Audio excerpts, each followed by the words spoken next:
Now that we have a rough model completed, I'm going to spend a little time defining the clothing. The rule of thumb for any kind of definition you want to create is you want to draw two lines. I'm going to start by drawing some lines down the middle of the body. For the sake of speed, I'm going to use the Connect tool. Speed and awesomeness. So here's Connect. It instantly draws a line. If I connect using these parameters, I can decide where this goes. And I'm trying to draw the line that's going to be for the jacket. That's a good starting place.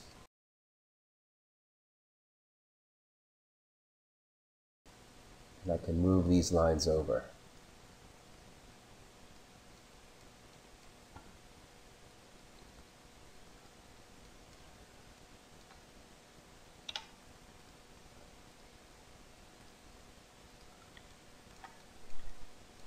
And now draw the neck of the jacket all the way around, and what I have is a single line. But remember, I said we need to have two lines. And so with that entire line selected, and making sure no other part of the model is selected, I can chamfer this. Very small chamfer. In fact, using the option box to make sure that it is really quite small. I think 3 should be sufficient. Tiny, tiny, tiny. And one of these edges gets left.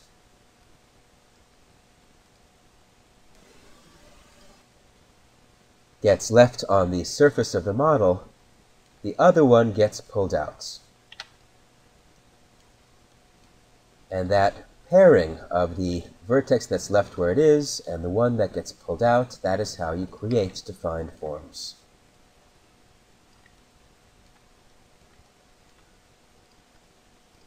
Always two edges.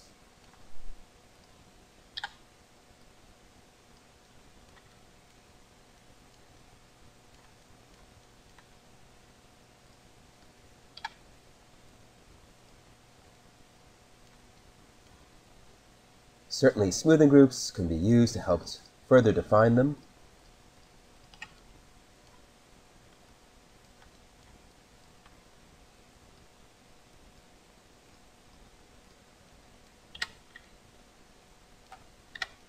But it's the edges that make it work. Now, in order to get a skirt, or in this case a coat, any geometry that's going around the character,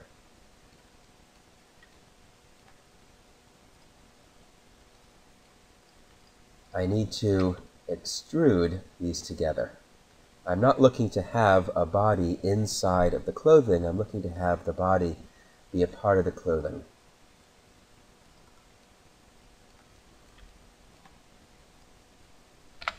For these low poly models. I'll hit Ring to select all of those edges, deselect the inside ones, so only have the outside edges selected, and these I can collapse.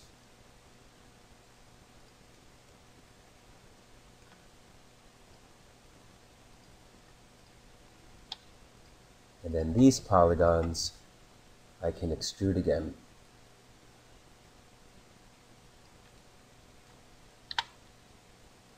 Flatten with non-uniform scale.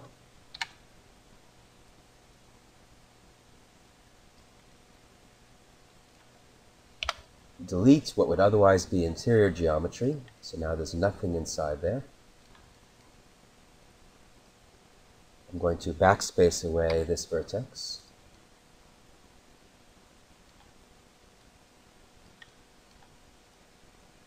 And bring it out.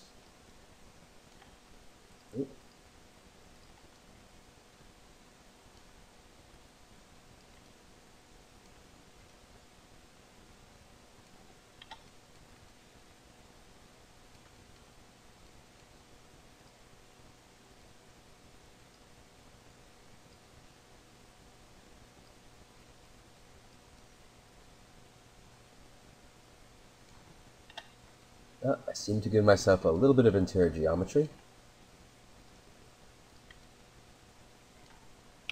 Delete. Delete.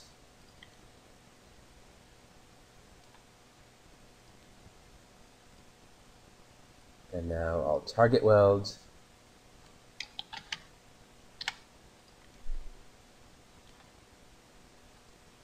And I'll target weld.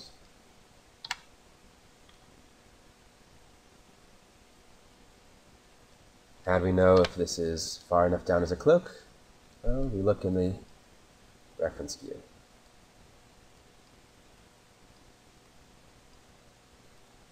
In truth, I would have wanted to go down another level, so not hard.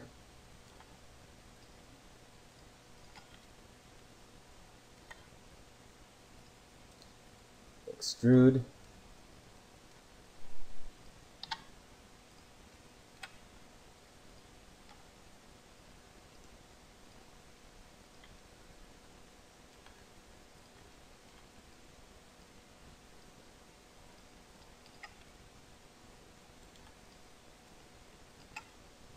And simply delete those lines, as well as this one, to avoid that accidental interior geometry that I did before. I'll extrude this.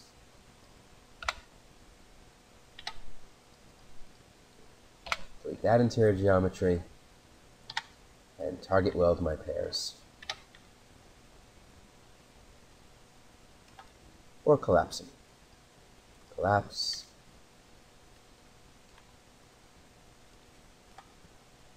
Collapse. Non-uniform scale these together.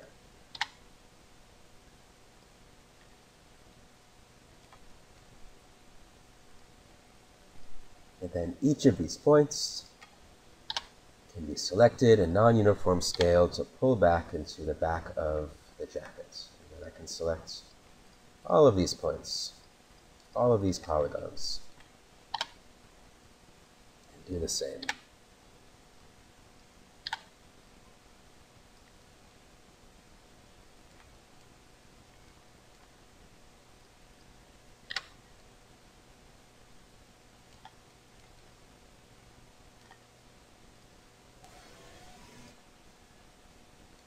And all the rest of the divisions, all the rest of the work on this model is going to be essentially more of the same. It's cut two lines, move them out, extrude the new forms you want to create. I'm going to show a little bit more of the head, including how to cut in the eye structure and how to extrude hair. Also nostrils. Nostrils are fun.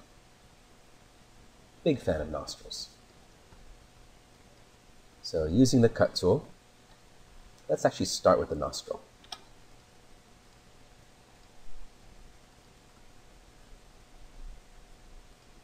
I cut out the nostril shape, and I'm also going to take this opportunity to do a more even tessellation across the cheek, and to also allow this nostril to go all the way back.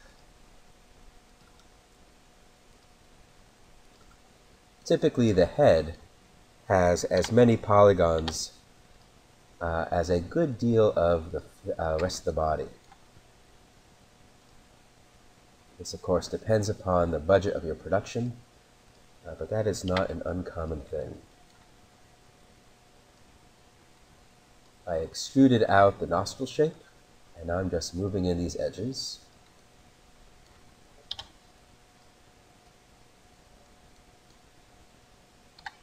Scaling them down, moving them down.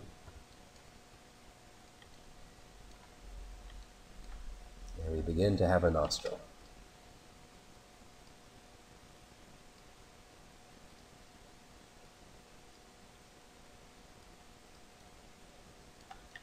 Now, if you don't want the nostril to go right up against the nose,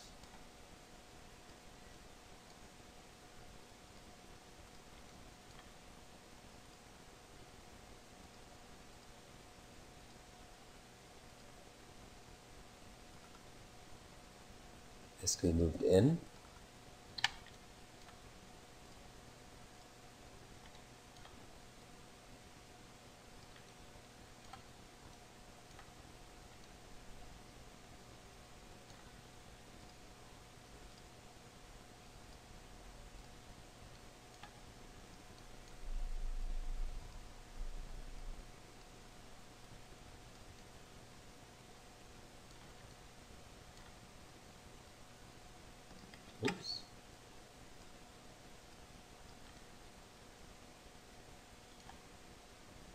Decent start.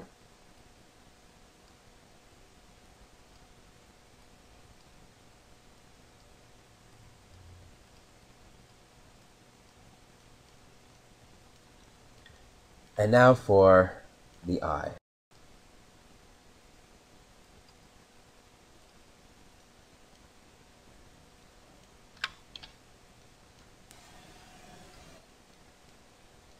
I zoom in where I want to put the eye.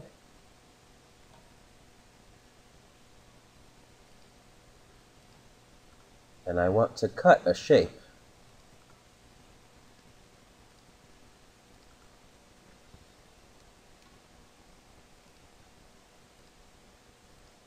That looks fairly eye-shaped, almond-shaped.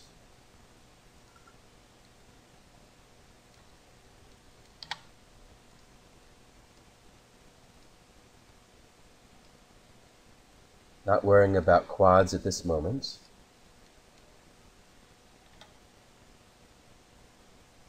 This here is the bag beneath his eye. And I want to make sure to cut that.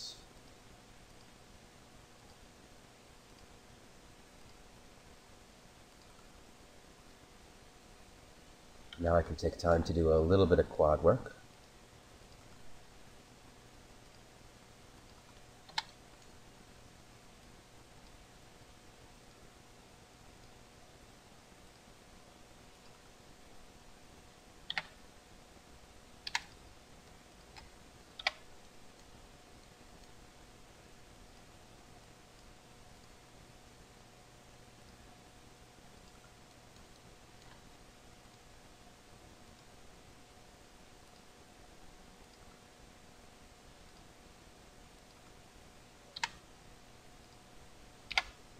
And I don't have a particular formula for exactly where I'm going to cut for each of these forms, but I am generally feeling my way around the geometry and occasionally making sure that I pay attention to quads. Because I find that when I pay attention to quads, I also naturally get edge loops and vice versa.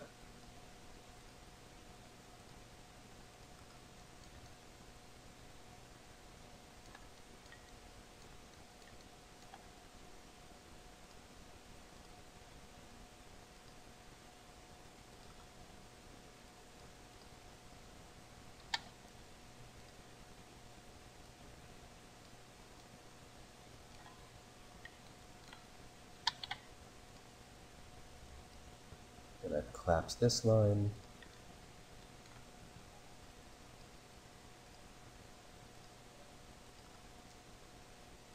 Cuts, cuts.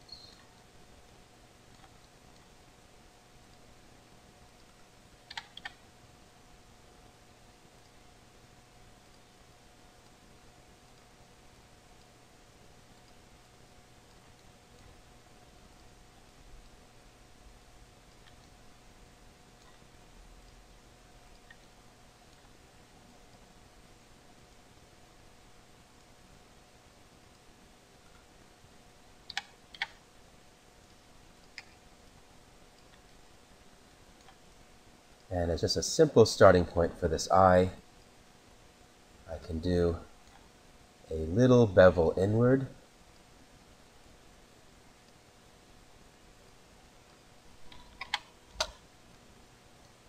Not even that much. 0.1 at the most.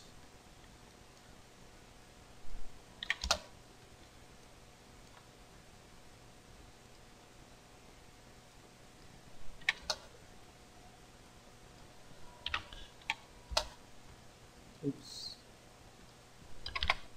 And a negative 0.1 here.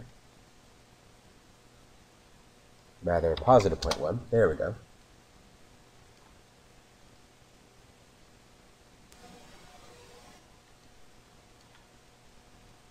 So now I'll use grow. I'll do that here as well, on the nose.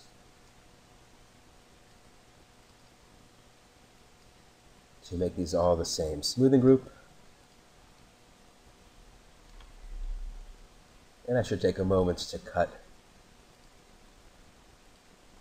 lines across the eye.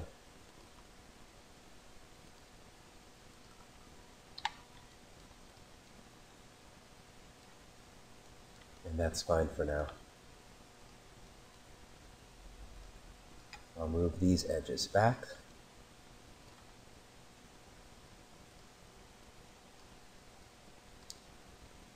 And certainly it would take quite some time, some hours, to massage all of this detail in the front view, in the side view, until it really looks like my reference.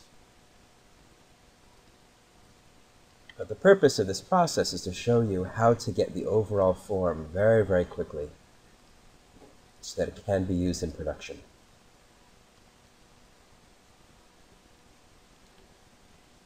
And you're not waiting until the end of the modeling process, weeks later or days later, to be able to have something that you can work with. Take a moment around the entire form to hit Weld Selected to make sure there are no stray points.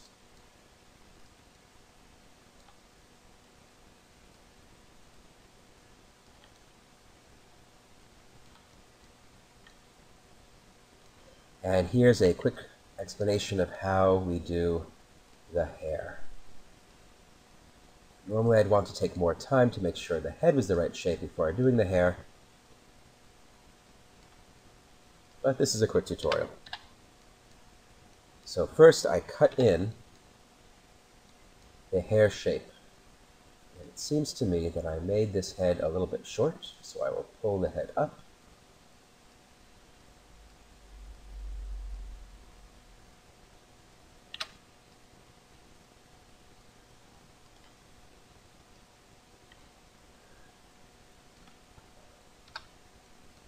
And I'm going to focus on the side view. Oh, here's the old head from before.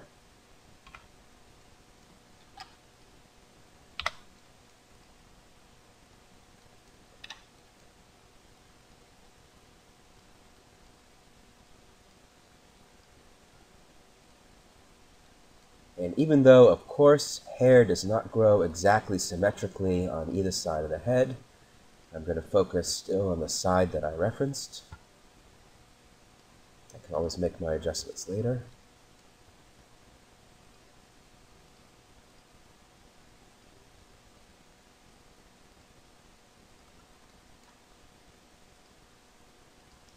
And I am tracing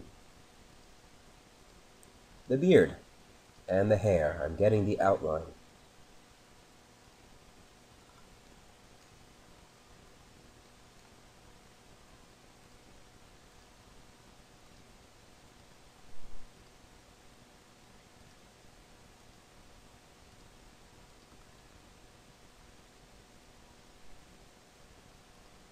I'm going to take a moment to get the crease around his mouth. And of course, for that crease to be meaningful, it must be 2 lines.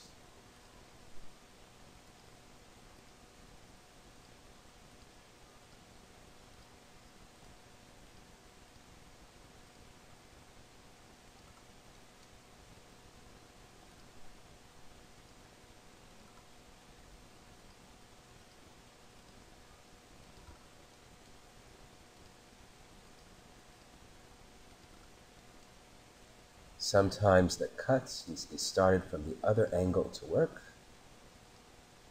Not a problem.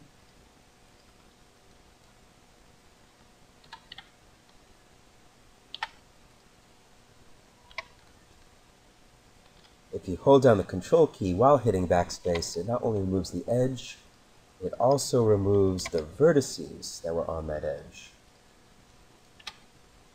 Important for cleanup. So now these vertices can be moved in. And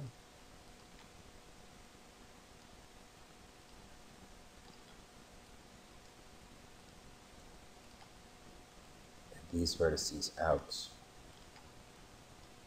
And this was a digression from working on the hair. We'll return to the hair in just a moment. I've been excited to model these creases.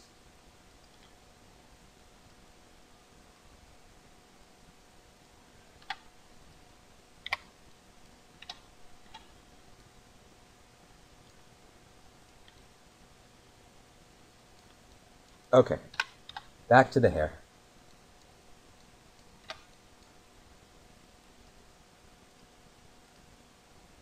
I'm going to add some quad lines to help support these hair structures.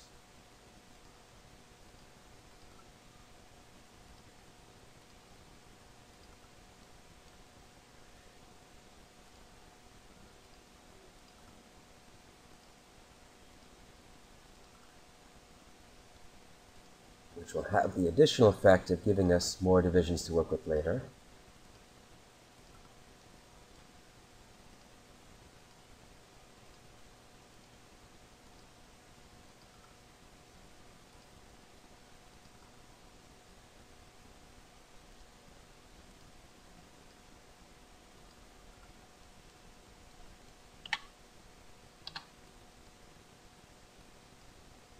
Collapse.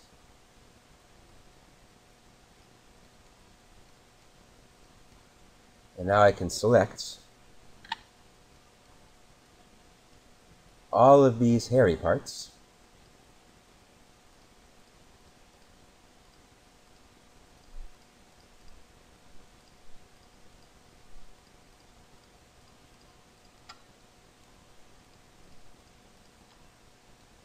Ignoring the top of the head for the moment.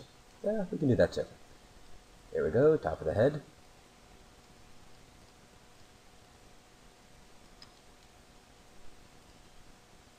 Although certainly they could have been done separately from each other.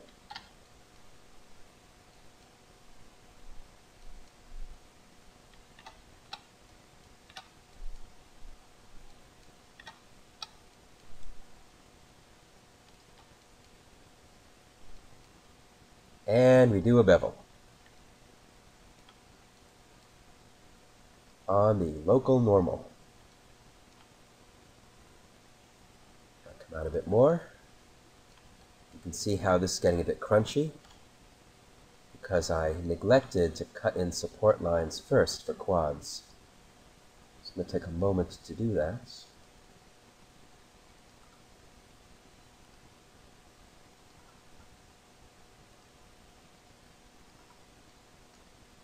I got so excited about the beard.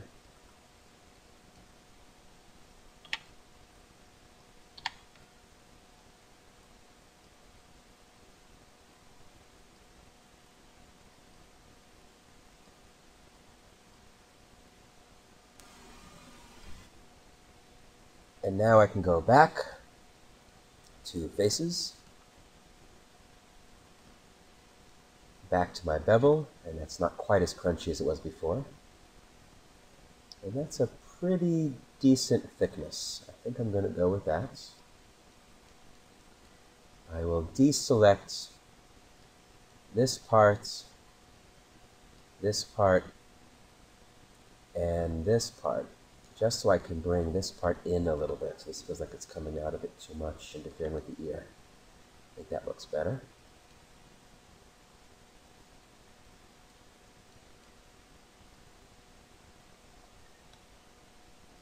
And now would be a good time to do a little bit of cleanup. Look for stray vertices and collapse them.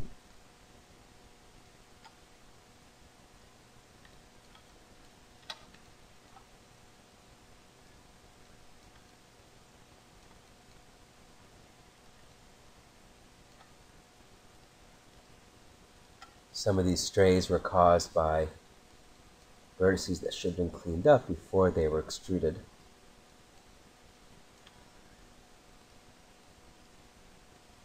My bad.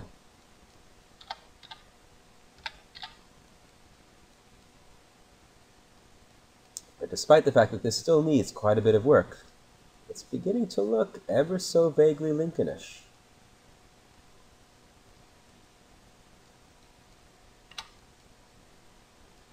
Certainly the hairs and the neck do not need to come out anywhere near this far.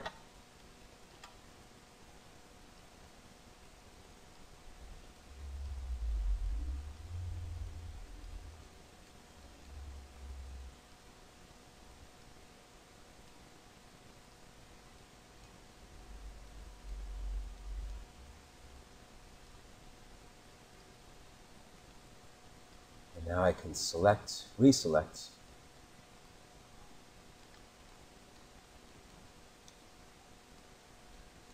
all of this geometry.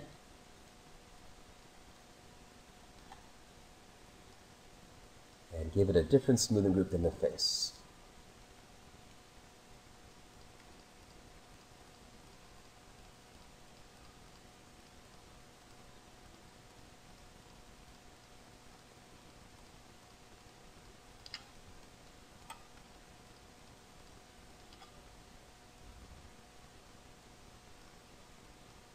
Do a grow.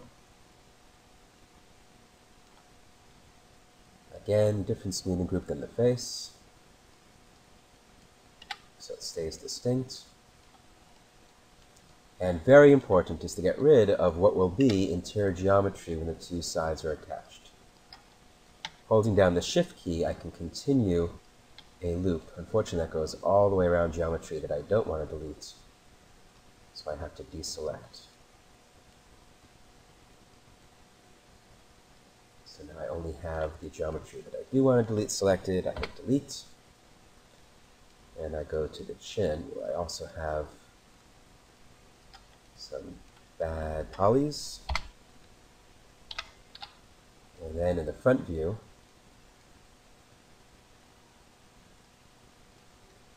I bring these vertices together. Whoa, Nelly, does his head look funny?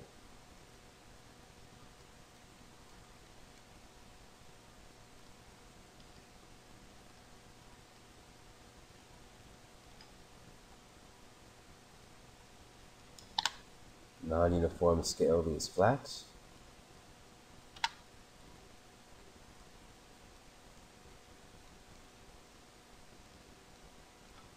And I think this beard needs to come much closer as well.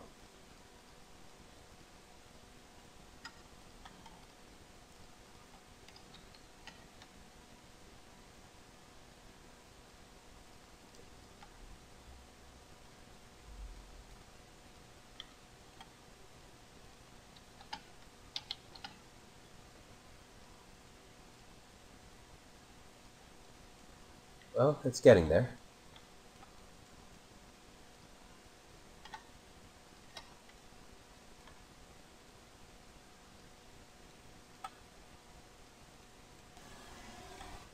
So those are all the major techniques that we would use for this. From here on in, it's a lot of more of the same. It's cut and it's extrude.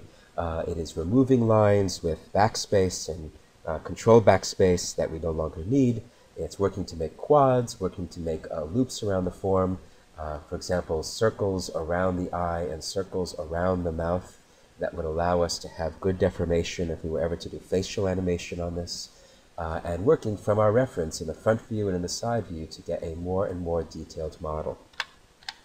I'll show one more small bit where, for example, if I want to have creases on the form, let's say I want to have a much more detailed shoulder,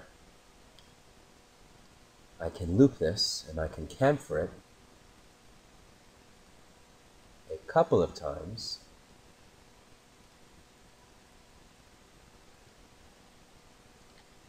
In order to get the relatively complex structure that this character has, my drawing has, in the shoulder. This line I would move and rotate. In particular, you want to look for opportunities in the joints to add more detail. You want to avoid, for example, smooth noodle arms, which certainly my character has at the moment, in favor of some interesting detail in those areas.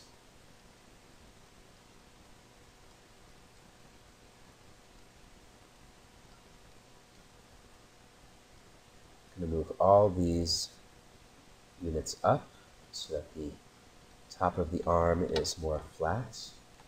Right now it's fairly pointy.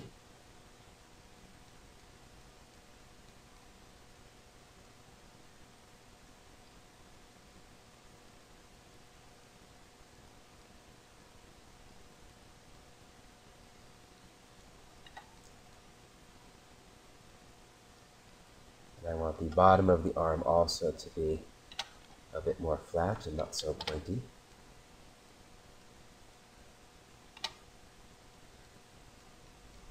And so let's say I want some of these creases.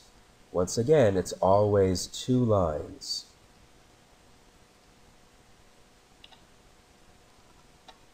That was line number 1. Here is line number 2, which I'm going to allow to go to a point at the moment. And in this case, I'm actually going to give a 3rd line, because I want it to form in 2 directions. And I'll just grab the middle line, and I'll pull it out.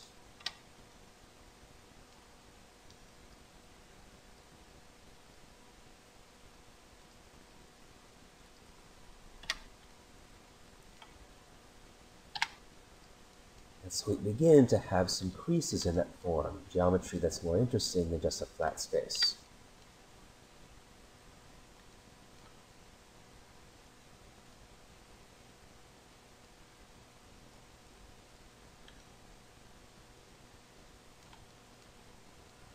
I'm interested in allowing this arm to be a bit more rounded and a bit more detailed.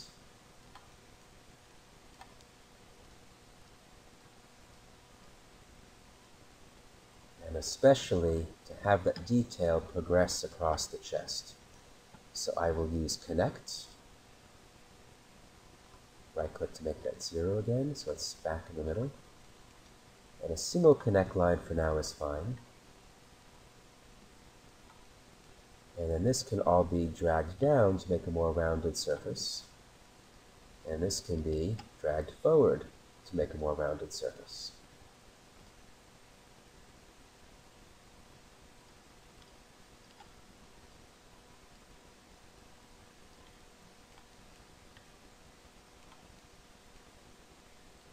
And I would do that all the way around the arm. In the end, instead of a 6-sided shape, it'll probably be closer to at least 8 sides. And I would continue to add more creases, especially at the shoulders, at the elbows. On the pants, you want at the knees. A lot of movement in the cuff. You want the break on the cuff. And all the other details will be worked on. And that's all I'm showing today. I hope you enjoyed the tutorial. Feel free to drop me a line, jasonweiserart@gmail.com, and thank you for listening.